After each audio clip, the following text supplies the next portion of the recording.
Selamat sore Bapak Ibu Saudara-saudari yang terkasih. Kita percaya bahwa hidup kita setiap hari selalu disertai oleh Tuhan Yesus. Amin. Ya, berkatnya, kasihnya, perlindungannya, sukacitanya selalu dilimpahkan kepada kita yang senantiasa mau bersekutu dengannya. Amin. Pertanyaannya, maukah Anda dan saya selalu bersekutu dengan Tuhan? Meninggikan Dia, memuji, menyembah, dan sungguh-sungguh mengharapkan kehadirannya ada di dalam hidup kita. Amin. Ayo kita masuk dalam doa. Bapa dalam surga, kami mengucap syukur. Waktumu sungguh indah Bapa. Waktumu sungguh luar biasa. Engkau terus menuntun kami. Engkau terus membimbing kami. Bahkan Engkau mau terus berbicara dengan anak-anak-Mu Tuhan. Sampaikanlah isi hati-Mu Tuhan. Hari-hari mendatang ini kami tidak tahu Bapa. Tetapi kami hanya tahu satu hal, bahwa janji penyertaan Tuhan, ya dan amin, di dalam kehidupan umat-Mu. Terima kasih Roh Kudus, Engkau beracara, dan Engkau yang berbicara, dan akan memberikan kekuatan serta penghiburan di dalam kehidupan umat-Mu. Terima kasih Bapa, di dalam nama Tuhan Yesus, hamba berdoa. Haleluya. Yang percaya dan siap menerima firman Tuhan mengatakan amin, amin, amin. Haleluya. Bapak Ibu Saudara-saudari yang terkasih, kita semuanya tahu ya, bahwa Tuhan adalah satu-satunya di dalam kehidupan Anda dan saya. Amin. Ya, sedemikian rupa ucapan syukur adalah dasar dari penyembahan kita. Ya. Dan ucapan syukur adalah bukti bahwa saudara dan saya itu beriman kepadanya. Luar biasa, ya. Jadi tetaplah bersyukur kepada Tuhan. Alangkah baiknya kalau saudara dan saya itu mampu berkata kepada Tuhan, apapun yang kita alami, baik dengan bermacam-macam masalah, tantangan, kita mau tetap terima kasih Tuhan. Saya bersyukur kepadamu karena di balik rencana, di balik masalah, di balik persoalan pasti ada jalan keluar daripada Tuhan. Ya, karena kita sekali-sekali tidak pernah ditinggalkannya. Oleh karena itu yang terkasih, tema khotbah pada sore ini adalah ada kuasa di dalam mengucap syukur. Mungkin ada yang tanya, Bu Pendeta ini berapa minggu kok ngomong mengucap syukur terus? Yes, karena banyak sekali. Ya, meskipun anak-anak Tuhan tidak pernah mengerti arti dari mengucap syukur. Contohnya, kalau kita punya anak kecil, ya, kita sudah ajarkan dia dari kecil untuk selalu kalau diberi sesuatu mengatakan terima kasih.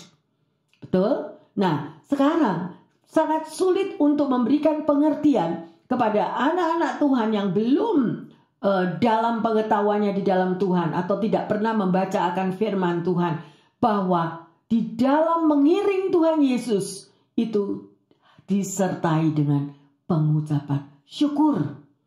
Amin. Why? Karena pengucapan syukur itu saudara dan saya sudah ditebus. Amin. Kita sudah diselamatkan. Kita sudah direbut dari angkara murka dunia ini. Banyak pertentangan yang terjadi dan mengatakan, ya, mereka menjawab dengan begitu rude or mean kalau bahasa Inggrisnya, atau menjawab dengan nggak suka gitu loh. Orang sakit kok disuruh doa ngucap syukur. Orang ada masalah keuangan yang berat kok disuruh mengucap syukur. Oleh karena itu yang terkasih, pelajarilah firman Tuhan. Bacalah firman Tuhan itu sungguh-sungguh. Di luar dari kita mengucap syukur, maka kita nggak bisa apa-apa.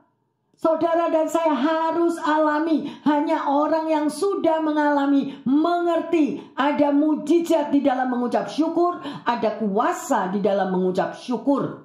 Mengapa persoalan bertahun-tahun, bahkan puluhan tahun tidak pernah terjawab dan terselesaikan? Why? Karena tidak pernah mau mengucap syukur. Lebih mengandalkan pikiran, lebih mengandalkan otak. 1 tambah 1, 2. Nah, persis yang sedemikian rupa ya, yang terkasih sedemikian rupa. Ya, saya menerima sesuatu masukan yang luar biasa dari seorang wanita yang dia yang dia juga memberitakan Injil, dan dia menegaskan dan menjelaskan, kalau Anda dan saya selama hidup hanya berprinsip, hanya mengatakan bahwa uang adalah nomor satu di dalam hidupmu, maka pada waktu kita dipanggil Tuhan, uangmu tidak berarti apa-apa. Ya, yang kedua, kalau selama kita hidup, kita berprinsip, ya sedemikian rupa, adalah hidup kita di dunia ini hanya untuk mengejar kemasyhuran. Mengejar kemasyhuran. Ya, selalu show off di mana-mana. Maka pada waktu kita dipanggil oleh Tuhan, nggak ada lagi orang yang memuji kita. Nggak ada. Kemasyhuran itu kosong, sedemikian show off itu semuanya kosong. Tidak berarti lagi. Ya, kalau kita mengejar kemasyhuran. Kita mengejar kalau kita dipuji-puji orang. Waduh, hebat, luar biasa. Nothing, semuanya itu kosong yang terkasih.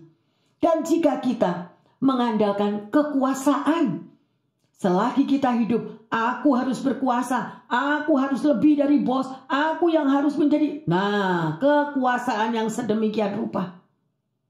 Pada waktu kita dipanggil pulang oleh Tuhan, ya, kita bukan siapa-siapa lagi. Kita nggak punya kuasa apapun. Tetapi kalau hidupmu dan hidupku yang mengerti akan firman Tuhan, seperti apa yang Rasul Paulus katakan. Apa yang dikatakan oleh Rasul Paulus kalau Anda ingat, ya, bahwa bagiku hidup adalah Kristus. Bisa enggak? Hidup bagiku adalah Kristus. Ya, karena saudara dan saya sudah ditebus. Dan Rasul Paulus mengalami semuanya itu. Ya, jadi kalau mati, kalau waktunya kita dipanggil Tuhan, adalah keuntungan. Amin. Adalah keuntungan. Why? Karena selama kita hidup ini hanyalah untuk Kristus. Saya banyak belajar ya. Dari tokoh-tokoh, dari mereka yang beriman kuat. Sampai tidak mengandalkan apa-apa lagi di dunia ini. Sulitnya pekerjaan, sulitnya apapun yang harus dihadapi, yang dia lakukan. Sekalipun bagi orang lain, dia selalu mengatakan apa? Aku melakukan untuk Tuhan. PCF boleh terjadi seperti ini.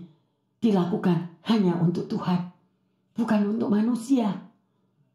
Ya, oleh karena itu privilege. Buang semua. Karena semua apapun yang kita idam-idamkan di dalam dunia ini, kalau secara daging, semuanya akan sia-sia. Ya, benar atau benar? Haleluya.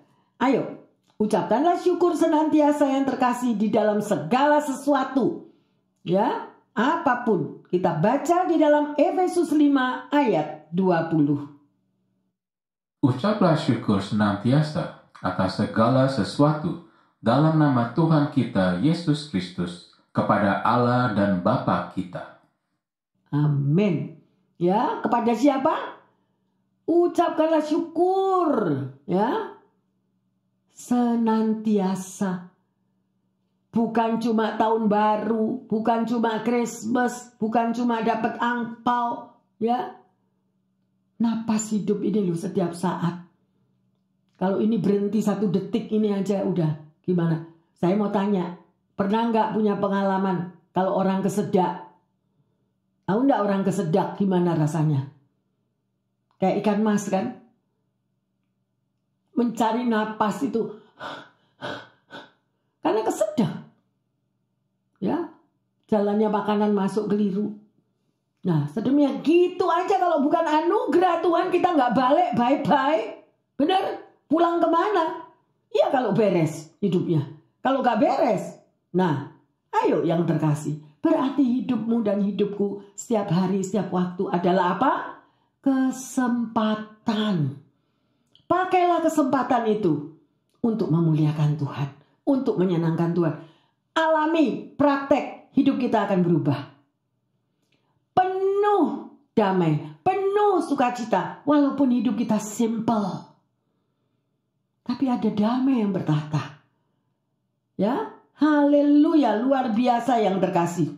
Ya, mungkin ada yang mengatakan, Bu Pendeta kan nggak tahu rasanya gimana saya hidup dalam tekanan. Saya selalu menangis, saya selalu sedih, ya, saya selalu kecewa. Nah, ya, bagaimana saya bisa mengucap syukur karena cuma penderitaan yang saya alami? Nah, yang terkasih, di dalam Tuhan Yesus adalah proses kehidupan. Di dalam proses kehidupan ini, kalau kita benar-benar percaya kepada Tuhan, engkau akan menemukan Tuhan di dalam proses kehidupanmu. Dan kita akan bersyukur bagaimana di saat kita tiarap, di saat kita tidak ada siapapun, Dia datang, Dia melawat, Dia menggendong, Dia merangkul dan memberikan jalan keluar. Ya, tetapi banyak orang yang tidak mau menerima hal itu. Datang kepada Tuhan hanya untuk yang baik.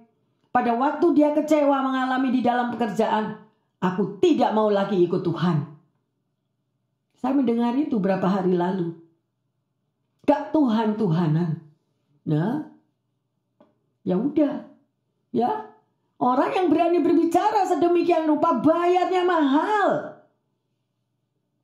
Karena tidak ada keselamatan di bawah kolong langit ini kecuali hanya di dalam nama Yesus. Ada amin yang terkasih? Amin. Lakukan ini. Ini adalah kesempatan kita berbakti di tempat ini. Kita dilawat sedemikian rupa. Ya, orang boleh percaya atau tidak percaya. Tapi dari buah-buahnya kalian tahu bahwa yes dan amen apa yang Tuhan lawat kita. Ya, luar biasa kasih Tuhan. Ternyata sebuah pengucapan syukur itu adalah sangat amat penting. Ya, penting sekali.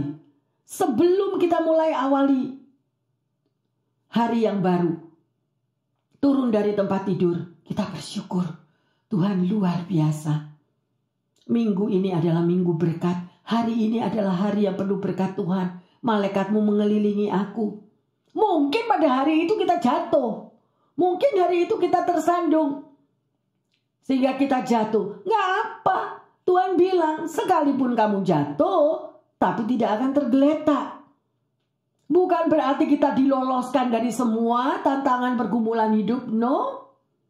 Tantangan pergumulan untuk kita belajar. Dan Tuhan mendemonstrasikan kuasanya di dalam tantangan hidupmu. Tuhan mendemonstrasikan perlindungannya, kasihnya, bahwa saudara dan saya mengalami tantangan hidup, bahkan sekalipun jatuh, sekalipun bangkrut, orang dunia mengatakan kita bangkrut, sekalipun kita dikatakan miskin, sekalipun kita dikatakan direndahkan, tapi kita tidak tergeletak. Pada waktunya Tuhan akan mengangkat hidup kita. Baca Mazmur 126. Orang yang berjalan maju dengan penuh air mata, dia akan menuai dengan sorak-sorai. Siapa yang berani menjamin hidup saudara dan saya seperti itu? Alami yang terkasih. Kalau kita belum mengalami di dalam proses hidup yang seperti itu, omongan kita itu yang boten-boten itu loh. Omongan kita yang negatif-negatif itu tambah parah hidup kita. Semakin kita diproses tambah parah. Amin. Ya, hidup bersama Tuhan sungguh luar biasa. Kita baca di dalam Matius 15 ayat 36. Buat Tuhan itu gak ada yang mustahil. Dia mampu mengadakan dari yang tidak ada menjadi ada. Ayo kita baca. Sesudah itu ia mengambil ketujuh roti dan ikan-ikan itu, mengucap syukur, memecah-mecahkannya, dan memberikannya kepada murid-muridnya. Lalu murid-muridnya memberikannya pula kepada orang banyak. Kalau Anda tahu cerita ini, ya, di sini adalah 5 ikan 2 roti. Jadi jumlahnya 7. Ya, sedemikian. Bagaimana Yesus menunjukkan kuasanya? Dia mampu membuat keberadaan daripada keadaan pada waktu itu memberi makan 5.000 orang. Tapi punyanya cuma berapa? 5 ikan 2 roti. Nah, sedemikian rupa. Ya, atau kebalik 2 ikan 5 roti, terserah Anda. Ya, tapi Tuhan bisa memberikan itu semuanya berlimpah-limpah untuk mencukupkan. Ya, luar biasa Tuhan kita. Ya, Jadi apa yang Tuhan katakan di situ? Dia mengucap syukur. Yesus juga mengucap syukur. Yang terkasih, dia berdoa untuk 2 ikan 5 roti tadi. Dia berdoa dan mengucap syukur. Akhirnya bisa memberi makan 5.000 orang. Itulah kehidupan di dalam Tuhan Yesus. Saya tidak tahu keadaan Anda. Saya tidak tahu pendengar yang setia dimanapun Anda berada. Percayalah kepada Tuhan. Dia hidup. Dia ada dan dia hidup. Hati-hati. Kalau bicara. Hati-hati. Jangan sekali-sekali ngomong Tuhan Yesus tidak ada. Ya. Hanya orang yang pernah mengalami, dia tahu bahwa Yesus itu hadir, dia ada, dia hidup, dia mendengar ceritamu, dia mendengar tangisanmu, dia tahu ketakutanmu. Karena Yesus sangat mengasihi kita. Percayalah kepadanya, bersyukurlah selalu. Kalau Yesus saja mampu bersyukur, kok kita marah-marah? Loh, berani-beraninya kan? Ya, sedemikian rupa yang terkasih. Jadi saya mau katakan sekali lagi, ada kuasa di balik pengucapan syukur. Ya, luar biasa. Ya, jadi tidak ada yang mustahil bagi Tuhan. Tuhan yang mengasihi Anda dan saya. Ya, apa yang tidak mungkin bagi dunia, tapi Yesus bisa memberikannya kepada Anda dan saya. Luar biasa. Ada seorang hamba Tuhan yang pernah merinci pentingnya ucapan syukur itu. Ya. Karena saya percaya dia pasti mengalami. Ia berkata bahwa ucapan syukur itu merupakan pengungkapan atau cara di mana kita menyerahkan segala masalah hidup kita di dalam tangan Tuhan. Gitu. Jadi segala persoalan masalah hidup tidak ditangani oleh kekuatan sendiri, atau kita mencari pertolongan kepada orang lain, tetapi langsung kita mencari daripada pertolongan Tuhan.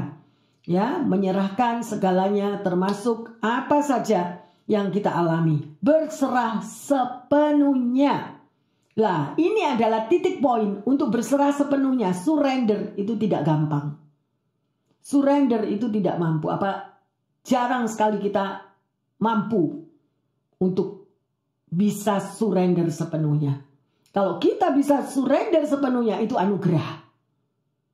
Anugerah. Udah gak tahu apa-apa. Pokoknya aku serahkan kepada Tuhan. That's it. Tuhan yang mengatur, Tuhan yang berperang bagi aku, Tuhan yang menyelesaikan perkaraku. Ya, karena dia adalah Yesus, Sang Juru Selamat, yang menciptakan Anda dan saya sebelum kita lahir.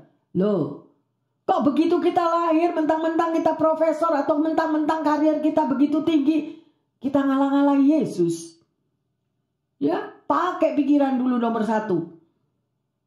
Bisnis nomor 1. Tahu kalau aku ke utara begini, kalau aku ke selatan begini, kalau aku ke barat ke timur begini. Ya, baca firman Tuhan. Semuanya jawaban ada di dalam firman Tuhan. Ya, Anda baca itu seorang anak muda yang kaya, bagaimana dia begitu mengandalkan kekayaannya dan bertemu dengan Yesus, apa yang dikatakannya. Nah, semuanya itu di luar Tuhan. Kita tidak mampu berbuat apa-apa yang terkasih. Ya, luar biasa. Mari yang terkasih, kita boleh melihat bagaimana Tuhan itu dengan kasih anugerahnya sudah memberikan rambu-rambu di dalam hidup kita. Contoh kalau Anda berjalan lalu lintas, selalu ada tanda-tanda. Rambu-rambu lalu lintas, betul? Nah, ada jalan yang nggak boleh, verboden. Ada jalan yang berliku-liku kalau kita naik ke gunung. Ada semuanya udah ditulis. Demikian juga di dalam perjalanan hidup Anda dan saya. Ada rambu-rambunya. Dan penuntun daripada rambu-rambu di dalam perjalanan hidup itu adalah firman Tuhan. Kalau orang gak suka baca firman Tuhan, rugi. Kekuatan, penghiburan, penyelesaian semuanya ada di dalam Alkitab yang terkasih. Ya, sungguh luar biasa. Sesulit-sulitnya pergumulan hidup yang saudara dan saya harus alami, Tuhan sudah berkata, ya, jangan takut. Loh, jangan takut.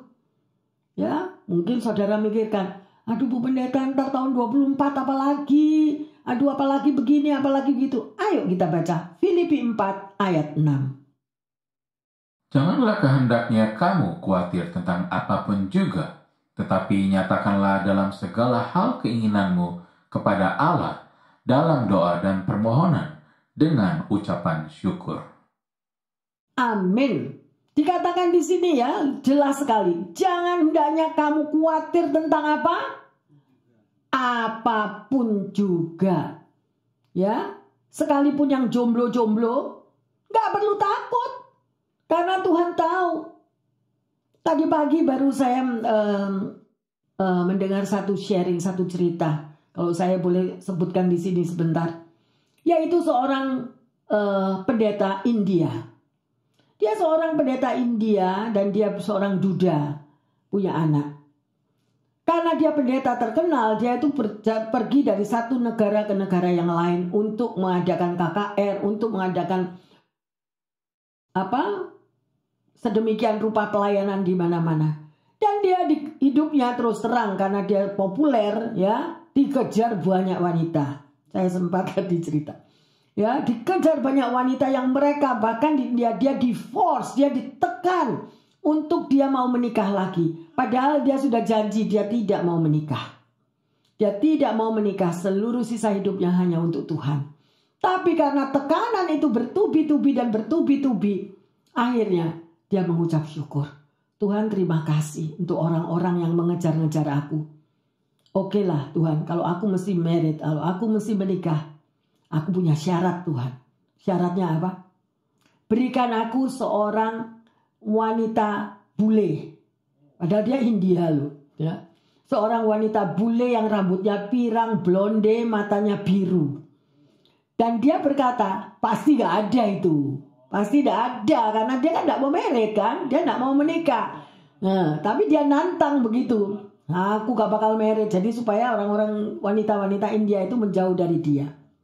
Tapi luar biasa, makanya hati-hati main dulu, hati-hati. Satu hari dia mengadakan KKR di Kanada. Dia mengadakan KKR di Kanada, dan di situ ada kruse, ada segala macam hal-hal yang sedemikian rupa. Kemudian di dalam jalannya waktu, itu bertahun-tahun ya, gitu. Jadi ada seorang wanita Kanada, dia juga pernah mengalami putus cinta sehingga kapok, ya. Dan dia itu dream untuk dia mendapatkan suami seorang koboi, ya, seorang koboi blonde juga sedemikian rupa. Tapi nyatanya dia mendapatkan kehancuran di situ. Dan akhirnya dia bilang, aku gak mau married. Dan satu hari dia berdoa, Tuhan, aku mau jadi misioneri. Bawa aku Tuhan, untuk aku bisa menjadi seorang misioneri. Terus satu hari hatinya terpikat untuk dia pergi ke India. Waktu itu belum ketemu sama si Pak Pendeta terkenal ini, belum. Tapi gak punya ongkos, pertama. Kedua, nanti kalau dia datang di India, dia tinggal di mana? Nggak tahu. Dan akhirnya dia berdoa lagi. Tuhan, aku kepingin misioneri untuk menyelamatkan jiwa-jiwa di India. Lah tahu-tahu datanglah Pak India tadi ini, Pak Pendeta India ini datang ke sana mengadakan kruse KKR di sana. Dan pada waktu mereka berjumpa di dalam waktu kruse yang sedemikian rupa, si Pak Pendeta ini menawarkan kepada dia gini, kalau kamu mau melayani di India, kita akan sediakan tempat. Kita akan jamin hidupmu, apa yang akan kau makan, kau pakai, dan kita juga akan bayar tiketmu. Kaget ini, si wanita ini kaget.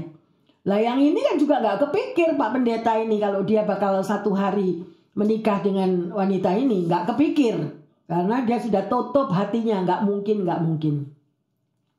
Kemudian singkat cerita, si wanita Kanada ini menjadi misioneri di India. Dan mereka karena pelayanan sering sampai ke pedalaman kemana-mana ya. Dan satu hari setelah beberapa tahun, 6 tahun kira-kira. 6 tahun itu perjuangan si wanita Kanada ini, dia menjadi misioneri di sana. Sedemikian rupa menyelamatkan banyak-banyak dari satu dusun ke dusun yang lain. Sedemikian rupa satu hari Tuhan berbicara kepada dia. Pada waktu terjadi KKR, untuk dia mendoakan banyak orang. Dan pada waktu altar call, aneh. altar call itu Pak Pendeta ini maju minta didoain. Namanya yang Pak Pendeta sudah kemana-mana itu bisa maju minta didoain. Pada waktu si wanita Kanada ini mendoakan dia, Tuhan berbicara, ini suamimu. Kaget yang terkasih, sedemikian rupa.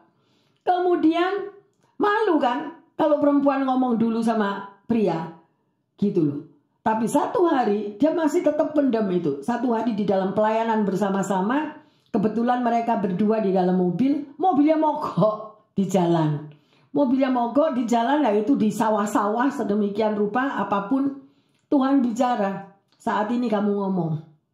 Kamu harus ngomong kepada Pak Pastor ini. Si cewek ini disuruh ngomong sama Pak Pastor. Kemudian dia akhirnya buka. Dengan sangat amat terpaksa dia bilang, aku itu dapat suara pada waktu aku mendoakan kamu. Bahwa kamu adalah suamiku. Gitu. Si Pak Pastor juga kaget. Dia kaget dan dia bilang, akhirnya si Pak Pastor itu juga buka. Makanya dia sampai minta kepada Tuhan. Karena dia begitu dikejar-kejar oleh wanita-wanita India. Dan dia bilang, oke Tuhan, kalau aku memang mesti married lagi, kasih aku wanita yang blonde, yang matanya biru, yang demikian. Jadi akhirnya berdua itu, yang si missionary Kanada ini, yang cewek membuka hatinya, kemudian Pak Pastor juga membuka hatinya, dan akhirnya mereka married. Ya, jadi apa yang kita pelajari dari kisah ini yang terkasih? Bagi para jomblo-jomblo dimanapun Anda berada, minta sungguh-sungguh kepada Tuhan. Minta sungguh-sungguh. Waktu tidak dapat kita kuasai. Karena pemilik waktu yang berkuasa atas waktu adalah Tuhan. Tetapi yang tepat, yang benar adalah orang pilihan Tuhan. Bukan kehendakmu. Jangan selalu lihat rumput tetangga lebih hijau. Oke? Minta kehendak Tuhan. Seperti Pak Pastor tadi cari yang aneh. Tidak mungkin jadi pastor yang dia kawin sama bule matanya biru ini. Tuhan hati-hati ngomong. Terjadi loh. Ya, luar biasa. Dalam pengucapan syukur. Tuhan terima kasih. Walaupun aku tidak jadi sama koboi Kanada itu tadi. Aku mau menyenangkan hatimu. Aku mengucap syukur bahwa aku pergi untuk aku menjadi misionari. Lah, karena hatinya untuk siapa? Untuk Tuhan. Tapi kalau hati Anda, hati saya untuk dunia ini hanya untuk show off, untuk yang boten-boten, kita bisa baca dan kita tidak mau menghakimi, kosong orang itu hatinya. Udahlah, gak ada. Saya begitu rindu banget, rindu kepada orang-orang yang hatinya rindu dilawat Tuhan. Orang yang hatinya rindu dilawat Tuhan, Tuhan akan hadir. Tapi kalau kita separuh-separuh, Tuhan gak bakal hadir. Gak panas, gak dingin. Firman Tuhan bilang apa? Kita akan apa? Dimuntahkan. Ya, yang terkasih, luar biasa kesaksian itu tadi. Ya. Jadi, saat menghadapi cobaan, banyak orang sering memutuskan untuk menjadikan doa itu sebagai usaha yang terakhir. Betul-betul. Ayo. Orang yang biasanya mengandalkan pikiran, mengandalkan uang, mengandalkan kekuasaan, mengandalkan apa saja. Ya, sakit penyakit segala macam. Kalau sudah mentok, nggak ada jalan keluar, baru cari Tuhan. Baru mau doa. Tetapi yang setiap harinya itu nggak ada. Makanya Tuhan berbicara. Ya, yang ungkapan itu kepada saya. Jangan sia-siakan waktu Tuhan. Jangan sia-siakan yang terkasih. Kita rugi. Rugi. Kalau Anda memang pernah menyia-nyiakan waktu Tuhan. Dan kalau Anda hidupnya melekat kepada Tuhan, pasti ada guilty. Pasti ada guilty. Kita lupa doa. Kok bisa lupa doa? Lupa makan enggak? Ya, kalau kita maybe karena kecapean atau karena sakit atau karena apa bisa lupa doa. Pasti ada rasa guilty. Dan guilty itu akan mengejar kita terus. Ya, itu karena Roh Kudus bekerja di dalam diri Anda dan saya. Ya, yang terkasih, jangan menunggu waktu yang terakhir baru mau doa. Kebanyakannya sedemikian rupa. Ya, sebelum-belumnya, enggak, duit saya tabunganku masih berapa miliar Bu Pendeta. Ngapain? Saya masih bisa cari dokter keliling dunia. Doa saat yang terakhir. Akhirnya keliling dunia cari dokter, tidak bekerja. Yang terakhir baru doa. That it's too late, yang terkasih. Ya, jangan sedemikian rupa. Luar biasa. Ya, ada orang yang pernah menyaksikan, dia mengalami. Dia katakan, saya telah mencoba segala jalan yang saya ketahui untuk keluar dari masalah saya. Tetapi tidak berhasil. Dan mulai saat itu, saya mulai berdoa. See? Yesus itu dicari tempat yang paling belakang sana. Ya, yang terkasih. Jadi contoh yang sedemikian dikatakan itu merupakan jalan keluar yang terakhir, itu salah. Salah sekali, ya. Jadi setelah pilihan-pilihan kita yang sudah kita tentukan itu tersisihkan, ya, baru orang mengambil keputusan untuk berdoa, ya. Dan itu banyak sekali yang dikatakan, banyak sekali yang diikuti bahwa doa menjadi yang terakhir. Saya menghimbau kepada para pendengar yang terkasih, jangan lakukan itu. Pertama kali, apapun masalah, tantangan, pergumulan hidup terjadi, nomor satu adalah Tuhan. Lari kepadanya. Amin. Datang di bawah kakinya. Ya. Dan kita tahu itu di dalam 1 Tesalonika 5:17, saudara baca sendiri nanti ya. Bahwa Tuhan akan menjawab doa. Tapi jangan jadikan Tuhan itu hanya pelarian. Ya. That is wrong. Jangan menunggu lagi. Doa hendaknya merupakan langkah awal yang terkasih. Ya, bukannya tempat pelarian terakhir bagi kita. Ayo kita baca 1 Tesalonika 5 ayat 18. Mengucap syukurlah dalam segala hal, sebab itulah yang dihendaki Allah di dalam Kristus Yesus bagi kamu. Amin. Pertanyaan saya adalah, apakah Anda hanya mau mengucap syukur untuk hal-hal yang baik? Apakah kita mau mengucap syukur untuk sesuatu yang kalau kita dijawab Tuhan? No. Saudara, percayalah. Pernah ngalami pada waktu hati kita gundah, pada waktu hati kita nggak peace, nggak damai. Saudara mengambil keputusan, aku mau memuji Tuhan.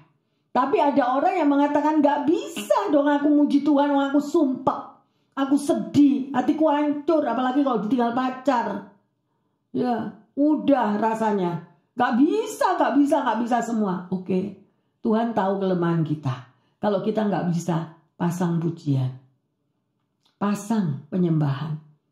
Karena itu akan membawa ya atmosfer, mengangkat hati kita.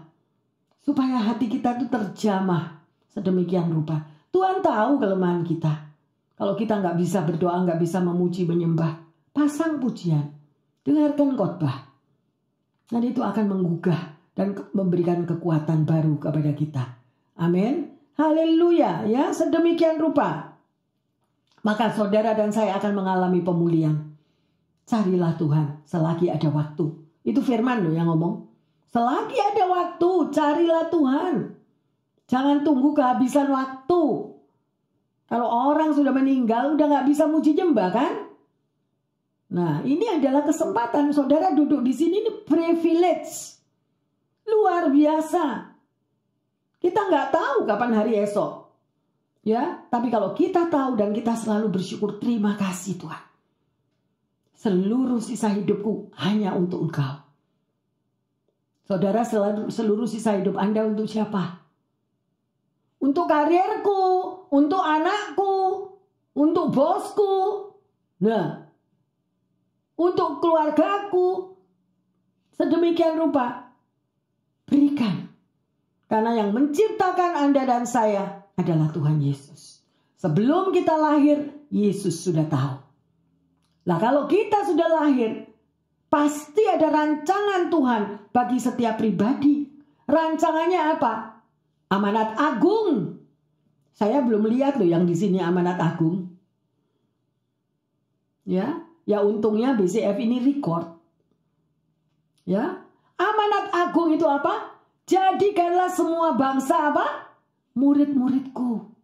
Walaupun orangnya nggak datang ke sini, tapi kalau Anda melihat sesuatu di luar daripada gedung ini, orang yang di dalam kesusahan, orang yang tidak memiliki jalan keluar, orang yang terjatuh, orang yang tersesat, ini sudah dikasih tanggung jawab sama Tuhan.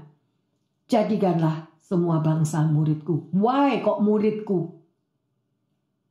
Karena di dalam memuridkan itu tadi, ada kuasa. Orang itu tahu ada keselamatan di dalam Tuhan Yesus. Amin. Karena Tuhan Yesus gak mau jiwa-jiwa itu terhilang. Gak mau. Amin yang terkasih. Ayo bangkit, semangat, fire. Jadikan semua bangsa muridku. Kalau kita ngejar duit, waduh bisa luar biasa. Kalau kita mengejar popularitas, luar biasa. Semua jalan diterjang, pokoknya aku yang nomor 1.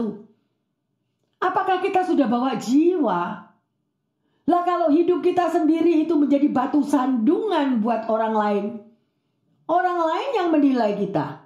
Si A begini, si B begitu. Tapi kita tidak mau menghakimi. Kita kembali kepada firman Tuhan. Jadikanlah semua bangsa muridku.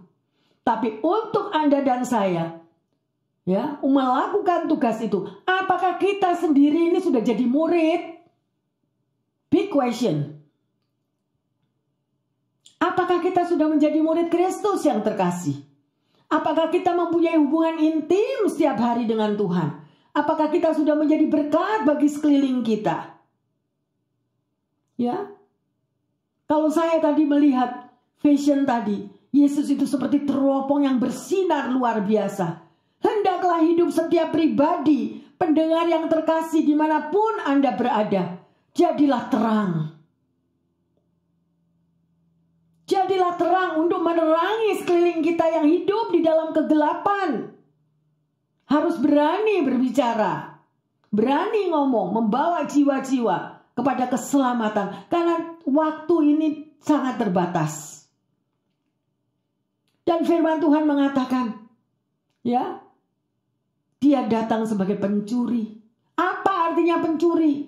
Banyak orang tidak ngerti itu. Anggapannya kalau pencuri itu, ya, kiamat, hari kedatangan Tuhan. No. Itu juga bisa kita pikirkan. Dia datang sebagai pencuri. Hari ini kita ada, besok belum tentu ada. That's it. Tapi apakah setiap hari yang kita jalani itu sudah menjadi berkat yang terkasih? Apakah engkau sudah melakukan panggilannya? Apakah engkau sudah bayar utangmu? Apakah engkau sudah membawa jiwa-jiwa tadi untuk mengenal Yesus? Ya, jangan hidup hanya untuk me, I, mine. Emangnya gua ngurusin Bu Pendeta? Hidupku sendiri aja nggak tahu, nggak pasti masa depannya. Loh, kenapa hidup bisa sampai nggak pasti? Kalau kita benar-benar menjadi anak Tuhan, yang memiliki hubungan pribadi dengan Tuhan Yesus, hidup saudara dan saya memiliki kepastian. Amin. Dunia boleh tergoncangkan, tetapi Anda dan saya yang sudah dipilih tidak akan hidup tergoncangkan bersama Tuhan Yesus. Haleluya yang terkasih. Ayo. Ya, sedemikian rupa. Kita lanjut di dalam 1 Korintus 2 ayat 9. Tetapi seperti ada tertulis, apa yang tidak pernah dilihat oleh mata, dan tidak pernah didengar oleh telinga, dan yang tidak pernah timbul di dalam hati manusia, semua yang disediakan Allah untuk mereka yang mengasihi Dia. Amin. Tadi saudara, saya bisa tersenyum sendiri kalau lihat kesaksian pendeta India tadi. Ya, kita nggak tahu. Dia asal ngomong aja karena dia tahu gak bakal aku merit lagi, gak bakal ada bule yang mau sama aku, ya kan? Sih, demikian juga karena kita ini manusia yang terbatas pikiran kita, sekalipun kita ini sudah profesor pangkat 10, tahu semuanya. Firman Tuhan bilang apa? Tuhan membukakan rahasia-rahasianya kepada orang yang dikasihinya. Ya, tetapi Tuhan tidak membukanya kepada orang yang cerdik pandai. Why? Kepada orang yang cerdik pandai. Karena orang yang cerdik pandai itu sudah mengandalkan pikirannya, otaknya. Ya, itulah firman Tuhan. Firman Tuhan itu penuh kuasa dan luar biasa. Rugi sekali lagi kalau Anda tidak mau baca firman Tuhan. Ya, luar biasa yang terkasih sedemikian. Saya membaca banyak dari firman Tuhan yang memberikan kekuatan dan penghiburan. Ya, Rasul Paulus itu selalu dia berkatakan, hendaklah damai sejahtera Kristus itu memerintah di dalam hatimu. Sekarang saya mau tanya, siapa yang memerintah di dalam hati Anda yang terkasih? Bosmu, duitmu, ya, kekuasaanmu. Sedemikian rupa, ya. Rasul Paulus mengatakan, hendaklah damai sejahtera Kristus memerintah dalam hatimu, dalam hati setiap kita. Ya, damai sejahtera Kristus memerintah di dalam hati para pendengar yang setia dimanapun Anda berada. Lah sekarang damai sejahtera Anda di mana? Kalau saya punya duit banyak, Bu Pendeta. Kalau pekerjaan saya dipromosikan lagi, nanti saya jadi best director, ya, atau apa saja, itu nggak ada artinya yang terkasih. Kita boleh memiliki tingkat pangkat kedudukan yang paling tinggi, tapi nggak ada damai sejahtera. Lah buat apa? Amin. Ya, luar biasa. Ya, Paulus sendiri mengajukan permohonannya itu. Ya. Bagaimana dia hidup bersama Kristus. Oleh karena itu, ucapan syukur adalah sangat amat penting di dalam kehidupan Anda dan saya.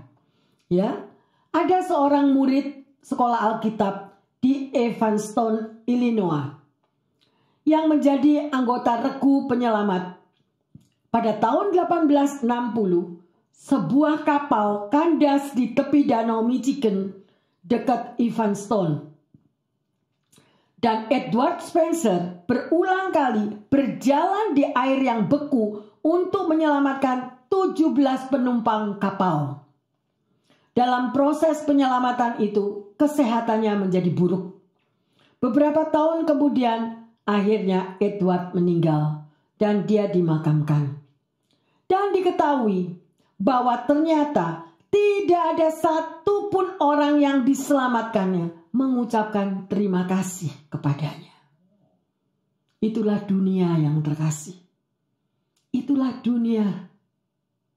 Ya, bagaimana Edward itu dengan pengorbanannya, dengan kasihnya, ya, untuk menyeret orang-orang dari kapal yang hampir tenggelam tadi. 17 orang dia selamatkan, dan 17-nya itu orang-orang itu hidup. Tapi ada yang mau berterima kasih kepada Edward. Sadar atau tidak sadar, inilah keadaan dunia. Jangan kecewa yang terkasih. Karena apapun yang saudara pernah tabur, seperti Edward tadi menabur di dalam ke-17 orang ini tadi, ya, tidak ada satu yang berterima kasih. Ya, banyak sekali tipe-tipe karakter manusia, ya, yang memang tidak pernah berterima kasih. Kalau tidak berterima kasih sama manusia aja nggak bisa, apalagi mau berterima kasih sama Tuhan, betul? Ya. Tapi kita mau tetap melakukan sekalipun mereka tidak berterima kasih, urusan mereka sama Tuhan. Tetapi kita tetap punya taburan. Amin. Dunia sudah biasa yang terkasih. Kalau orang lagi butuh, saudara baik. Kalau orang lagi membutuhkan sesuatu dalam hidupmu, engkau dipakai dan disanjung. Tetapi pada saat sesuatu terjadi, engkau akan dihina dan direndahkan dan dikhianati. Itu sudah lumrah. Makanya kita perlu Alkitab. Amin. Alkitab. Kita perlu tetap mengucap syukur. Ya, makanya banyak sekali tanpa kita sadari anak-anak Tuhan yang menjadi batu sandungan buat orang lain. Akhirnya orang yang mau jadi Kristen takut, yang mau jadi agama apapun di dalam Tuhan takut. Dan akhirnya bilang, anak Tuhan kok tingkahnya sedemikian rupa. Dan tidak merasa bahwa hidupnya itu sudah mencelakakan orang lain. Orang yang mau dekat kepada Tuhan gak bisa akhirnya. Ya, dan itu bayarnya mahal loh. Pasti, apa yang kita tabur, pasti kita akan tuai. Ya, oleh karena itu saya katakan sekali lagi, hiduplah selagi ada waktu, pakailah selalu bersekutu dengan Tuhan, bacalah firman Tuhan, dan selalu mengucap syukur. Ada amin yang terkasih? Luar biasa, kita harus melatih. Ya, kita harus berani menentang bahwa hidup tidak mengucap syukur itu benar, salah. Harus mengucap syukur, sekalipun tantangan yang besar terjadi, tetap mengucap syukur. Karena itu jawaban dan itu kunci mujizat. Kunci mujizat alami. Saya nggak bisa mau jabarkan. Saya nggak bisa untuk selalu menyaksikan kesaksian saya terus menerus. No. Anda harus mengalami dan Anda juga harus bersaksi bahwa di dalam pengucapan syukur hidup Anda diubah. Di dalam pengucapan syukur jawaban doa terjadi. Di dalam pengucapan syukur semua jalan-jalan yang tertutup semuanya terbuka. Because Jesus, Tuhan itu yang ngasih tahu. Ya, luar biasa. Pastikan ya bahwa hari ini hati kita penuh dengan pengucapan syukur. Ada amin? Haleluya. Dan percayalah bahwa Tuhan itu setia yang terkasih. Setia. Ya. Saya mau pesankan lagi buat yang jomblo-jomblo. Mungkin di dalam hati kalian, kenapa aku kok Tuhan tidak kasih aku menikah umur 30, umur 35 atau berapa gitu. Kok saya sekarang sudah 50, saya sekarang sudah 60 masih jomblo. Tak kasih tahu ya. Kalau Tuhan tetapkan Anda karena Dia adalah Tuhan atas waktu. Kalau Anda menikah sebelum daripada waktu yang Anda sampai hari ini, mungkin udah hancur. Udah babak belur. Makanya Tuhan tahu yang terbaik. Tuhan siapkan diri kita dan juga Tuhan siapkan pasanganmu. Ya, nggak ada orang yang mau kawin sama Dracula kan? Ya, sekalipun matanya biru atau matanya merah, nggak ada yang mau. Cari orang yang karakter seperti Yesus. Memang sulit, nggak ada orang karakter seperti Yesus. Ya, katanya ada yang bilang kalau nggak menikah hiduplah seperti apa? Hidup mengikuti Yesus. Setelah menikah hidup seperti Yesus. Nah, karena apa? Di dalam pernikahan terus menerus adjustment. Selalu ada adjustment. Ya, luar biasa, nggak mudah. Harus belajar, sama-sama belajar yang terkasih. Bapak, Ibu, Saudara-saudari yang terkasih, hari ini kita sudah belajar kuasa dalam mengucap syukur. Ya, pertanyaannya, apakah kita sudah mengucap syukur baik di dalam suka dan duka? Yang kedua, kapan terakhir kali Anda mengucap syukur kepada Tuhan? Nah, ayo koreksi diri. Ya, dan sebagai ayat emas, ayo kita baca bersama-sama Mazmur 30 ayat yang keempat. Tuhan, Engkau mengangkat aku dari dunia orang mati. Engkau menghidupkan aku di antara mereka yang turun ke liang kubur. Bisa ditambahi ayat kelima? Oke, saya akan bacakan ya. Kalau tadi pada ayat keempat dikatakan, Tuhan Engkau mengangkat aku dari dunia orang mati. Artinya di dalam masalah yang saudara nggak bisa untuk mencari jalan keluarnya. Ya, sudah mati deh. Engkau menghidupkan aku di antara mereka yang turun ke liang kubur. Jadi Tuhan yang mengangkat hidup Anda dan saya. Oleh karena itu pada ayat yang kelima, nyanyikanlah mazmur bagi Tuhan, hai orang-orang yang dikasihinya, dan persembahkanlah syukur kepada namanya yang kudus. Ya, jadi sungguh-sungguh maukah Anda bermazmur bagi Tuhan? Ya, karena Tuhan mengasihi Anda dan saya. Persembahkanlah syukur kita karena Tuhan yang kudus segala-galanya dalam hidup Anda dan saya. Ada amin? Ya, mari yang terkasih dimanapun Anda berada, pendengar yang setia dan jemaat, mari kita bersama-sama kita akan menyembah. Ya, Buka hatimu.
Bapa, terima kasih untuk pelajaran yang Engkau berikan kepada kami ya Tuhan.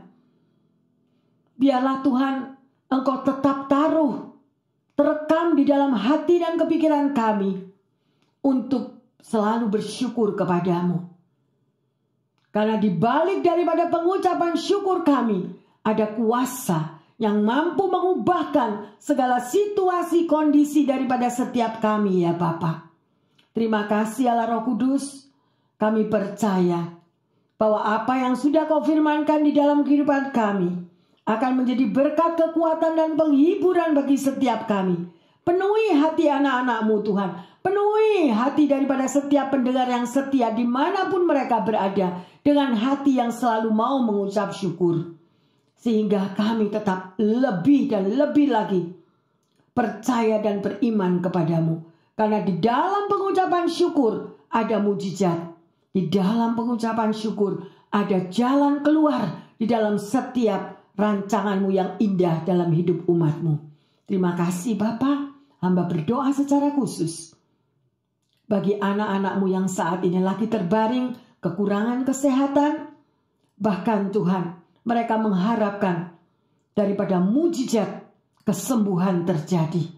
Biarlah mereka mampu mengucap syukur bahwa Yesus adalah Raja di atas segala dokter. Dan Yesus mampu dengan kuasa darah Yesus menyembuhkan apapun sakit penyakit di dalam tubuh anak-anakmu Tuhan.